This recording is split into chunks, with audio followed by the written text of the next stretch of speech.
અદ્યતન સુવિધાઓથી સજ્જ રંગૂન જનરલ હોસ્પિટલ, ઉપરોક્ત હોસ્પિટલમાં ઉપલબ્ધ સુવિધાઓ.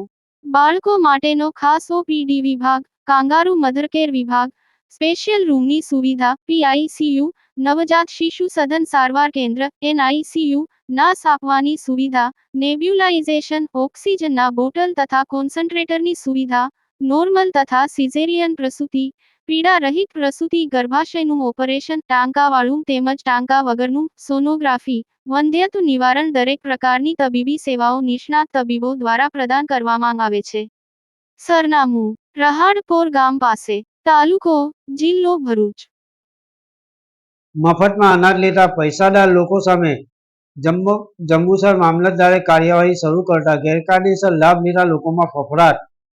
જંબુસર તાલુકાની સસ્તા અનાજની દુકાનના 25,000 ઉપરાંત ગ્રાહકો જમીનદાર, ઇન્કમટેક્સ ભરનારા તથા એમસીએ ડાયરેક્ટર. જંબુસર તાલુકામાં પંડિત દીનદયાળ સસ્તા અનાજની દુકાનોમાં 3 પ્રકારના રેશન કાર્ડ હોય છે, જેમાં એપીએલ, બીપીએલ, અંત્યોદય. આ તમામ રેશન કાર્ડ ધારકોએ કેવાયસી કરાવતા ગ્રાહકોના આધાર કાર્ડ અને પાન કાર્ડ લિંક થતા જંબુસર તાલુકામાં 25,000 ઉપરાંત રેશન કાર્ડ ધારકો જમીનદાર, ઇન્કમટેક્સ અને જીએસટી ભરનારા એમસીએ ડાયરેક્ટર હોવાથી પોલ ખુલી હતી અને આ રેશન કાર્ડ ધારકોને 7 દિવસમાં ખુલાસા કરવા નોટિસો બજાવવાની કામગીરી શરૂ કરવામાં આવી છે.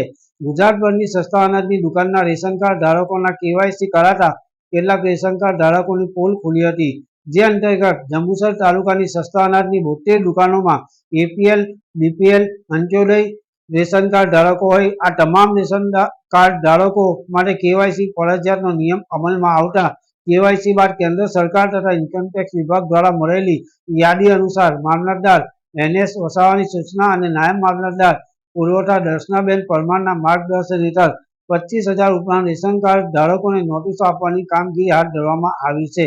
યાકુબ પટેલ, ભરૂચ.